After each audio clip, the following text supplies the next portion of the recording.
ঘোষণা হবে, বাংলার মানুষ এই দিকে তাকিয়েছিল। কিন্তু আপনাদের জানিয়ে রাখবো, এই মুহূর্তে যে বড় খবর আসছে, মার্চের তৃতীয় সপ্তাহর আগে ভোট ঘোষণার সম্ভাবনা নেই। অর্থাৎ মার্চের তৃতীয় সপ্তাহ অবধি অপেক্ষা করতে হবে, এমনটাই নির্বাচন কমিশন সূত্রে খবর। কারণ 28শে ফেব্রুয়ারি আপনারা জানেন, অর্থাৎ শনিবার সেখানে চূড়ান্ত তালিকা প্রকাশ হবে, কিন্তু সেটা সম্পূর্ণ পূর্ণাঙ্গ তালিকা নয়। এরপরে আরো একটা তালিকা প্রকাশ হতে পারে, কিন্তু কত নাম বাদ যাবে সেটা তো পরিষ্কার হবে না। ভোটার তালিকা প্রকাশের পরেও কিন্তু নিশ্চিত নয়।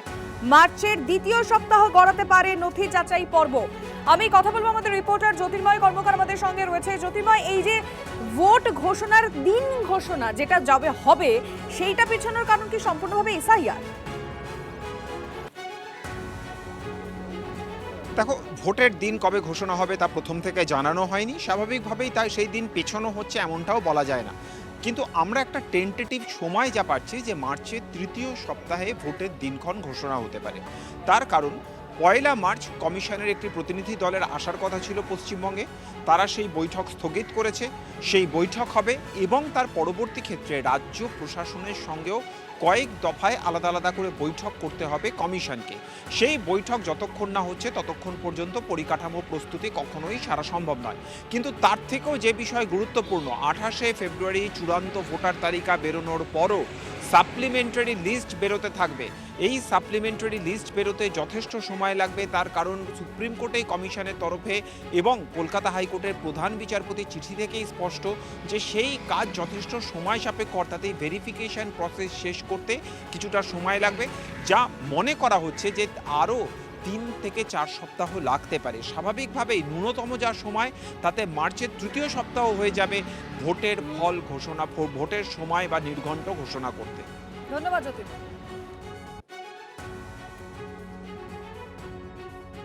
পুরো পরিস্থিতিটা তৈরি করেছে হচ্ছে নির্বাচন কমিশন।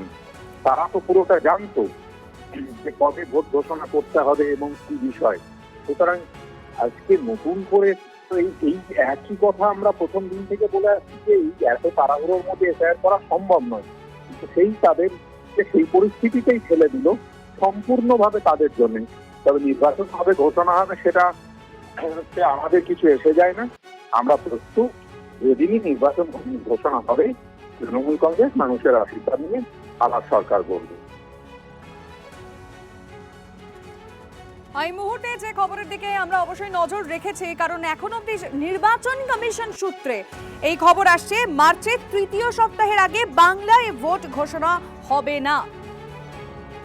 এই মুহূর্তে বিজেপি নেতা জগন্নাথ চট্টোপাধ্যায় আমাদের সঙ্গে রয়েছেন। জগন্নাথ বাবু, আমাদের কাছে এক্সক্লুসিভ কমিশন সূত্র মারফত খবর আছে যে মার্চের তৃতীয় সপ্তাহের আগে বাংলায় অন্তত ভোট ঘোষণার সম্ভাবনা নেই, কারণ এসআইআর নিয়ে একটা জটিলতা রয়ে যাচ্ছে। কি বলবেন?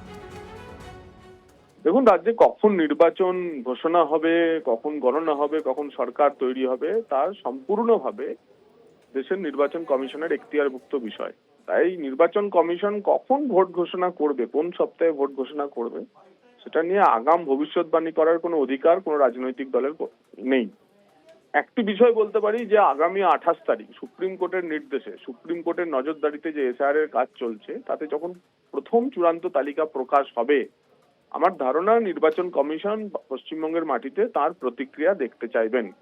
এবং 28 তারিখে ধরুন যদি মধ্যরাতে 28 তারিখ রাত্রি 12টার পর লিস্ট ঘোষণা হয়, 1 তারিখে প্রায় 20,000 আধা সেনা রাজ্যে কাজ শুরু করছে এবং আগামী 7 দিনের মধ্যে আরো 20,000 আধা সেনা, সব মিলিয়ে প্রায় 480 কোম্পানি এবং প্রায় 40,000 আধা সেনা যখন সারা রাজ্যে ছড়িয়ে পড়বে এবং তখন রাজ্যের আইন শৃঙ্খলা পরিস্থিতি কেমন থাকে যা নিয়ে ডিজিকে দুবার 2টি হলফনামা দিতে সুপ্রিম কোর্টের প্রধান বিচারপতি বলেছেন, তা দেখেই পরবর্তী সিদ্ধান্ত নেবেন। এবং আমার ধারণা নির্বাচন কমিশন ঠিক পথেই এগোচ্ছে। যদি এই এসআইআর এর পরবর্তীকালে ভোটার তালিকা দেখে যদি সামাজিক প্রতিক্রিয়া হয়, যদি শাসক দলের উস্কানিতে অশান্তি হয়, তাহলে সময়ে ভোট হবে না। মে মাসের পর ভোট হবে, রাষ্ট্রপতি শাসনে ভোট হবে, সেটাও নির্বাচন কমিশন ঠিক করবে। তাই মার্চের তৃতীয় সপ্তাহ না মার্চের চতুর্থ সপ্তাহে ভোট হবে, এসব নিয়ে আমার মনে হয় আমরা এখন অলীক কল্পনা করছি।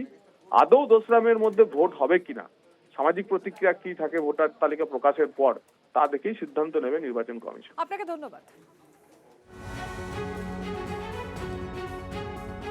কলকাতা হাইকোর্টে ফের এসআইআর নিয়ে বৈঠক, প্রধান বিচারপতির সঙ্গে বৈঠকে রাজ্যের মুখ্য সচিব, স্বরাষ্ট্র সচিব, রাজ্য পুলিশের ডিজি, পুলিশ কমিশনার ও সিইও সহ আধিকারিকরা। শ্রাবন্তী রয়েছেন আমাদের সঙ্গে। শ্রাবন্তী, এখনো পর্যন্ত এই বৈঠকের নির্যাস কি খবর পাওয়া যাচ্ছে?